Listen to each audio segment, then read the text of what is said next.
আগামী 8 তারিখে নির্বাচন, এই নির্বাচনকে সামনে রেখে দোয়াত কলম মার্কার সমর্থনে আজকের এই সভার সমাজের সভাপতি, উপস্থিত সমাজ নেতৃবৃন্দ, সমাজ বাজারবাসী, বিভিন্ন এলাকা থেকে আগত সমাজ মুরব্বিয়ান একরাম, যুবক ভাইরাম, সবাইকে জানাচ্ছি বক্তব্য শুরুতে আন্তরিক মোবারকবাদ। সমাজে উপস্থিত বক্তব্য লম্বা রাখার সুযোগ নাই, আদানে কিছু আমরা নামাজ পড়তাম। অনেকেই গুরুত্বপূর্ণ বক্তব্য রাখছেন, গুরুত্বপূর্ণ কথা হয়েছেন, আমি আর সেদিকে যেতাম থেকে না, সময় কম, বক্তব্য দিলে অনেক লম্বা বক্তব্য দেওয়া হইব, যেহেতু সময় কমে গেছে আর বক্তব্য দেওয়ার সুযোগ নেই। আপনারা যারা উপস্থিত হয়েছেন আপনারা আন্তরিক মোবারকবাদ জানাই, কৃতজ্ঞতা জানাই। আর আমি আমাদের সবার কাছে দোয়া চাই, আর আগামী 8 তারিখে নির্বাচনে আপনারা দোয়াত কলম মার্কায় ভোট দিয়ে আমাকে সহযোগিতা করবা। শুধু আপনারা নয়, আপনার পরিবার পরিজন মা বোন যারা আছেন সব লইয়া সেন্টারে গিয়া দোয়াত কলম মার্কায় আপনারা আমার সহযোগিতা করবা, ভোট দিবা। আমি 10 বছর 22 বছর দায়িত্ব পালন করছি, চেষ্টা করছি এই এলাকা সহ উপজেলার প্রত্যেকটি এলাকার আমার পা পড়ছে। আমি চেষ্টা করছি মানুষের সুখে দুঃখে আজকে ফোন করছি, আমার বুঝিয়ে পাইছে না, আমার কল দিছে বা আমার যোগাযোগের চেষ্টা করছে, আমার পাইছে না। আমি আমার অবস্থান থাকি এই এলাকার মানুষ যথেষ্ট সম্মান রাখিয়া মূল্যায়ন করার চেষ্টা করছি, কারণ এই এলাকার মানুষ আমারে সম্মান করিয়া স্নেহ করি মায়া করি দুইবার তারা আমার ভোট দিয়ে বিজয়ী করছে। প্রথমবার যখন আমি প্রার্থী এলাম তখন আমি খুব অপরিচিত মানুষ ছিলাম, যদিও সংগঠন করছি, আল ইসলাম করছি, তালামিল করছি, আল ইসলাম করছি, বিভিন্ন প্রোগ্রামও হয়েছে, কিন্তু সাধারণ জনগণের লোকে আমার কাজ খুব কম আছে। সেই সময় আমি প্রার্থী হওয়ার কারণ প্রার্থী হয়েছিলাম ফুলতলি সাহেবের নামও নিয়া এবং তার দলের প্রার্থীও নিয়া এই এলাকার জনগণ আমার দেখছে না, কিন্তু বই কাজ করি, ঠিক আছে না?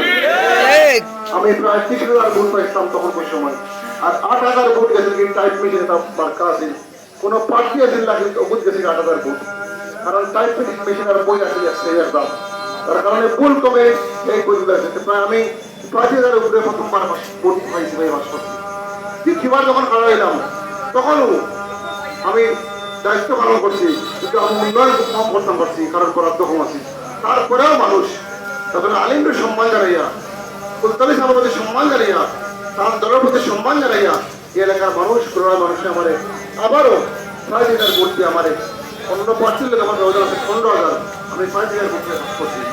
আপনাদের কাছে আমি চিরকৃতজ্ঞ, চিরঋণী। আমার না চিনিয়া, না দেখিয়া, না জানিয়া আপনারা আমার ভোট দিয়েছেন প্রথমবার, দ্বিতীয়বার আপনারা আমার ভোট পরিবর্তন করছেন।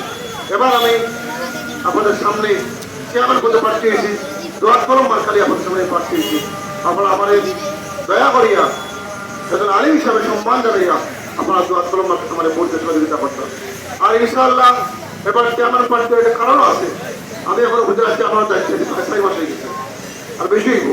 দায়িত্ব পাওয়ার পর আমি বুঝতাম যে উন্নয়ন করতে হইলে চেয়ারম্যান পদে আমার 22 মাস একটা উন্নয়ন করা হইতো না।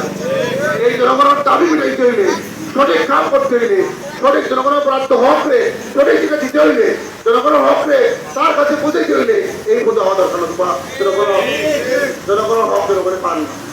যার কারণে সিদ্ধান্ত নিলাম এবং আমরা ফুলতলি সাহেব পার্টি সংগঠনের পক্ষ থেকে এই এলাকার মানুষের জনগণের মতামত দিয়া আমার একটা অনুমতি পালিত হয়েছে।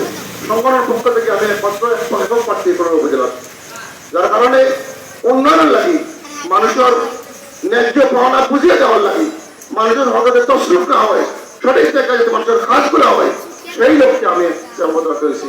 আপনারা আমার সহযোগিতা করতাম, দোয়াত কলম মার্কাতে আপনারা বুঝিতাম।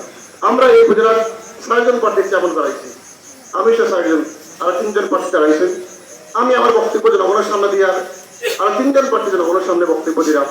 যারা জনগণে বাড়া পাইব, যারা জনগণে মায়া করবো, যারা জনগণের যোগ্য মনে করবো, যারা জনগণে এই এলাকার জনগণের খাদিম মনে করবো, সেবক মনে করবো, যারা জনগণের চেয়ারম্যানের কাছে গেলে সম্মান পাইব, মূল্যায়ন পাইব, ওরকম দলের জনগণের নির্বাচন করবো, ঠিক না?